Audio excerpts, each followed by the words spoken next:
सुंदरता जी हमारे पास तारतम है, लेकिन हमें तारतम का प्रयोग करना नहीं आता। घर में एक चाकू होता है, उससे मर्डर भी किया जाता है, और एक चाकू होता है उससे सब्जी भी काटी जाती है, और एक चाकू होता है गोली भी निकाल लेता है। एक चाकू अनेक काम करता है। तो तारतम रूपी तलवार का यदि हमें इस्तेमाल करना आ गया ना, कि कहाँ पर किसको कौन सी बात कहनी है और किस भांति से कहनी है कि मेरे धनी की शान में भी कोई कमी ना आए और बात भी वहां तक पहुंच जाए। ये मोमिनों को उन्होंने प्राणनाथ जी ने सिखाया था, 12 मोमिनों को सुंदरता जी, कि दीजो चोखा जवाब, लाग आने पर चोखा जवाब दे देना। तुम रहना, कहा अभी जो कोई बोली ना, हो रही हो रेणु समान। किनके आगे रेणु समान हो ना, जो हम तुम आपस साथी थाम के एक दूसरे के सामने रेणु समान ना। लेकिन कोई थप्पड़ मारने आएगा और कोई गला काटने आएगा तो क्या करोगे? अपनी रक्षा नहीं करोगे, आत्मरक्षा करनी नहीं सिखाई धनी जी ने।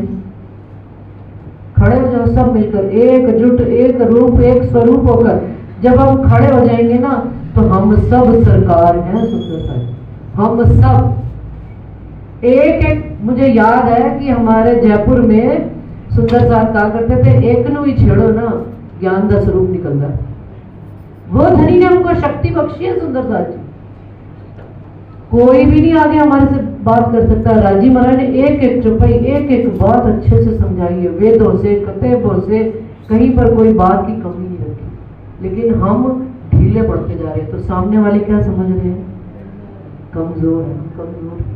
हम जहां पर खड़े हैं, जिस भांति भी खड़े हैं, जहां पर भी कोई बात कहनी हो, अपनी बात कहने से डरे नहीं, निसंकोच होकर अपनी बात कहें। मीडिया से कह सकते हैं, मीडिया से कहें, मीडिया में कहें, अपना मैसेज जरूर डालें।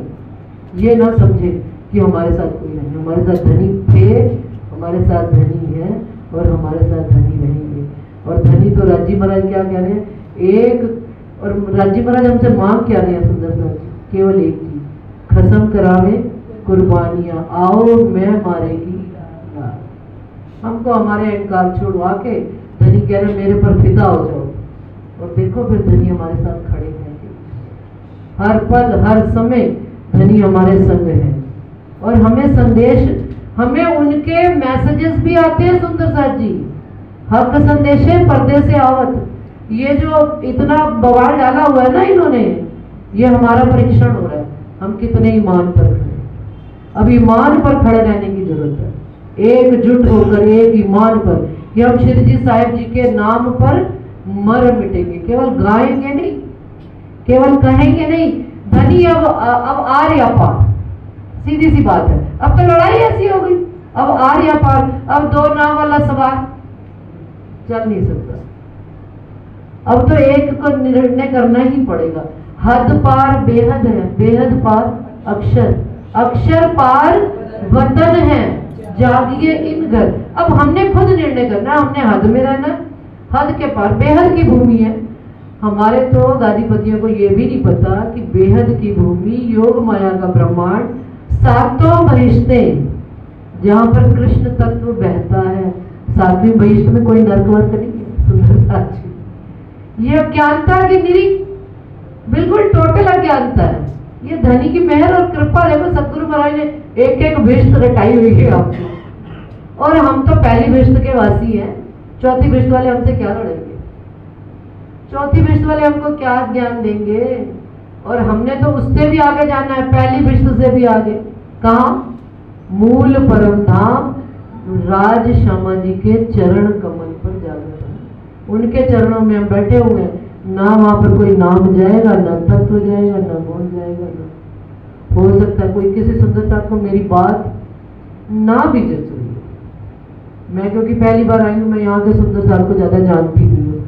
लेकिन विजय भाई साहब का हुक्म था और दिल में सच्ची बता रही हूँ, धनी के प्रति दर्द, राजी महाराज की दी हुई वाणी और सतगुरु महाराज सारा जीवन उन्होंने अपना हमें सत्य कहने में, सत्य कहना सिखाया, सत्य बोलना सिखाया, सत्य पर चलना सिखाया। अगर आज हम नहीं कह पाएंगे सुंदर साहब जी, तो हम अपने गुनहगार तो होंगे ही होंगे, उनके भी गुनहगार होंगे। वो कहेंगे तुमने क्या लिया था मेरे से, क्या तुमने इस सत्य बात ही किसी को कह सकते तुम सामने आकर? बस सुंदर साहब जी इतना ही स्वीकार करें। अभी जो भाई सब अपना आगे कर आगे समाप्ति कर लो। आ जाओ, आप आ जाओ ना, आ जाओ आ जाओ।